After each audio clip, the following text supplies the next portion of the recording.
Maayong adlaw kanimo. Ang mensahe karon nga imong madunggan, mensahe kini mahitungod sa tao nga gibuhat sa Dios. Ang tao nga gibuhat sa Dios adunay tulo ka parte. Ang tao adunay espiritu, adunay kalag, ug adunay lawas. Sa panahon nga ang tao mamatay sa lawas nun nga kamatayon, ang lawas mobalik sa yuta kaysa yuta na agikan. Ang espiritu mobalik sa Diyos kaysa Diyos na agikan. Ecclesiastes 12:7. Ma-born again man ang tao o dili born again, maunay mapadulngan sa lawas o sa espiritu. Ang kalag asa paingon, duha ang pwedeng mapadulngan: kalag sa born again langit, kalag sa dili born again inferno.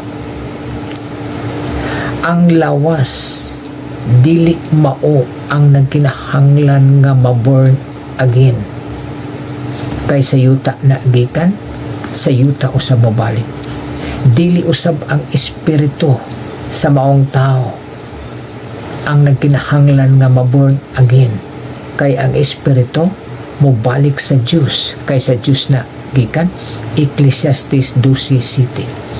Ang kalag maoy nagkinahanglan nga luwason o nagkinahanglan na og manluluwas, nagkinahanglan na nga ma-born again.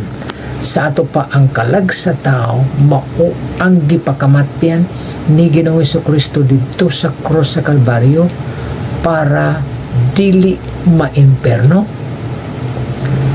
para sa tuyo nga malangit.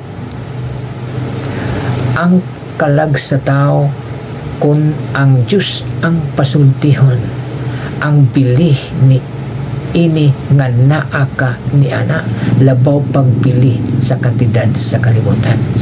O gusto ang Diyos nga ang tao makahibalo nga ikaw nga tao, makahibalo ikaw nga naa kay kalag nga nagkinahanglan ug maluluwas nga mao si Ginoong Jesucristo.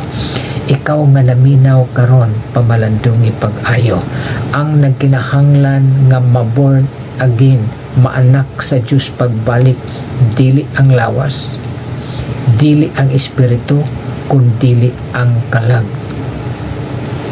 Pag-ingon ni Ginoong Jesucristo sa Juan Kapitulo 3, gawas ang tao mataw pag-usab, dili siya makakita o makasulod sa gingarian sa Diyos nga mao ang langit.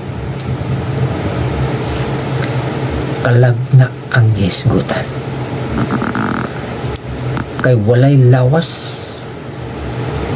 nga makasulod dito sa langit nga lawas nga material. Kalag ang gisgutan ang giingon sa atong Ginoong Jesucristo. Kalag ang nagkinahanglan nga luwason. Ang kalag samtang buhi ka pa, mao ang tinuod nga pagkatao. Kung ikaw masakitan sa imong bukton na kay samad pananglitan, dili ang imong bukton maoy nasakitan sa maong samad, kundili ang kalag nga naa sa sulod nimo mao ang nasakitan. Kay lawas lang na nga gipuy-an sa kalag ang nasamad, pero ang nasakitan mao ang kalag nga naa sa sulod nimo, ug mao na ang nagkinahanglan og kaluwasan, mao na ang nagkinahanglan og maluluwas. Ikaw nga nakakita sa akong video karon, ang nakakita ni ini nga video, ang kalag nga naa nimo sulod sa imong lawas.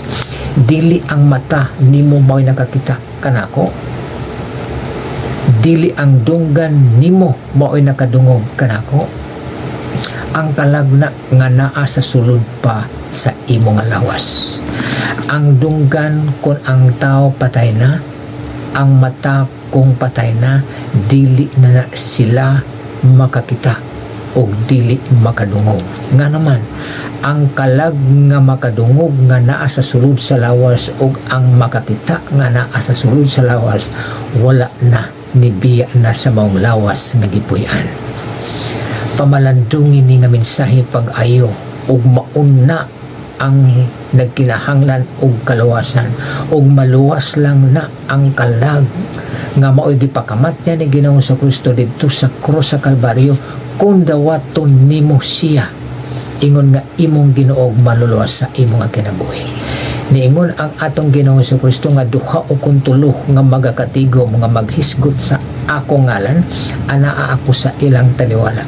Niingon pagid siya nga ako nagatindog sa pultahan sa inyong kasing-kasing ug nagatuktok kung dunay magapatalingog sa akong tingog ug moabli sa pultahan, kaniya mosulod ako. Sige na Hesus Kristo mosulod sa tao nga gusto nga modawat sa iya para sa tuyo nga ang kalagma born again. Juan 1:12, Juan kapitulo 3. Sunda kini ang mong pagampo, ako ining igiya para kanimo, para ang imong kalag mahimong born again kung siya nga Diyos ang pasultihan. Ang pagampo, pakikistorya sa atong Ginoong Jesucristo, ingon niini. Ginoong Hesus, gikinahanglan ko ikaw. Ako nagaabli sa pultahan sa akong kasing-kasing og kinabuhi ug dawaton ko ikaw ingon nga akong Ginoo og maluluwas. Salamat sa imo nga giingon gisaad nga mosulod ikaw kung pasulod. Sulod ka karon kanako Ginoong Hesus. Salamat nga ania ka na sa sulod nako. Salamat sa imo nga pagpasaylo sa akong mga sala ug paghatag mo karon kanako sa kinabuhi nga walay katapusan. Salamat nga ang akong kalag karon imo nang giluwas. Salamat nga imo nang gihimo nga born again. Ug ikaw lang ang nakakita ni ana pinagi sa imo nga Espiritu Santo sumala sa imo nga pulong. Salamat sa imo nga banal nga Espiritu. Salamat Ginoong Hesus nga ako born again na. Ug ang na born again mawang akong kalag. Amen. Kung ikaw wala ka pa nakadawat sa atong Ginoong Jesucristo, ingon nga imong Ginoo maluluwas sa imong nga kinabuhi, ang imong kalag dili pa anak sa Dios, dili pa born again. Sunda ang maong pagampo para ka ma-born again sa makanako, para ang imong kalag makaangkon sa kinabuhi nga walay katapusan. Kung ikaw nakadawat na sa atong Ginoong Jesucristo, ingon nga imong Ginoo maluluwas sa imong nga kinabuhi, gubak sa imong nangagi nga mga katuigan, dili ka maka-point out kanus-an nimo gidawat si Ginoong Jesucristo. Dawata siya pag-otro. Pwede nimo siyang dawaton sa pagsiguro, kaya ang pagdawat pag-utro sa pagsiguro dili sayo. Kung ikaw wala ka pa nakasubscribe na ini nga channel, kung born again ka na nga tinuod, sama ka nako sumala sa pulong sa Dios. Gidasig ko ikaw sa pag-subscribe na ini nga channel alang og tungod sa kamayan sa Dios, kaya ang atong tumong sa Diyos Amahan nga dili siya gusto nga adunay usa nga maimpierno, tinguha niya nga ang tanan makadangat gayud sa paginulsot. Ikaduhang Pedro 3:9. Og balik-balikan ni sa pagpaminaw kini nga mensahe para masabtan gayud nimo pag-ayo ang unod sa mga mensahe. Salamat.